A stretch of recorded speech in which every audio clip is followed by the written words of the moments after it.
In today's lesson, we're going to take a look at uniform circular motion. And this should be following the next note pack that you either received in class, or you can see a copy of that is in the Teams page. And uniform circular motion is the motion of an object that's constantly going in a circle at a constant speed.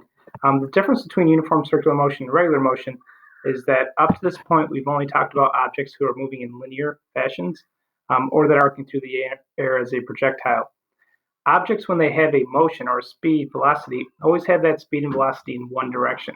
So when an object's moving in a circle, they have to be constantly forced back into the circle. So there's some very specific forces and dynamics that are happening to an object in order to keep moving in a circle. Let's start talking about some of the specifics of circular motion. And that is, if something's moving with a constant speed, but it's changing its direction, when something's moving in a circle, we can say that speed is constant because the speed doesn't change its direction.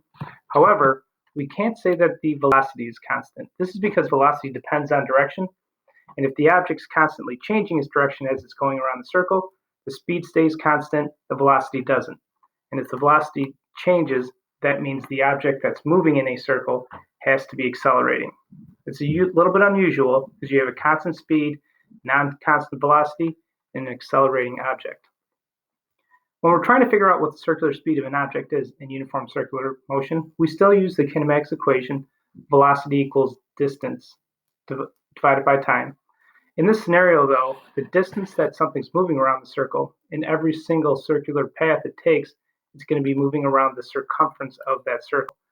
Because it's moving around the circumference, we can replace the displacement in the velocity equation with circumference, and we get the equation velocity is equal to circumference divided by time, and we know that our circumference is 2 pi r.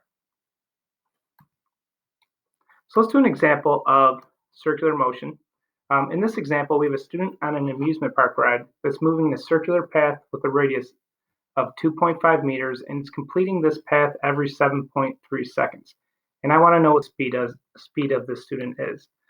Well, we know that our circumference is 2 pi r, and that's going to be the displacement that we move across. So our velocity is going to be, or our speed is going to be 2 pi r, the circumference, divided by time.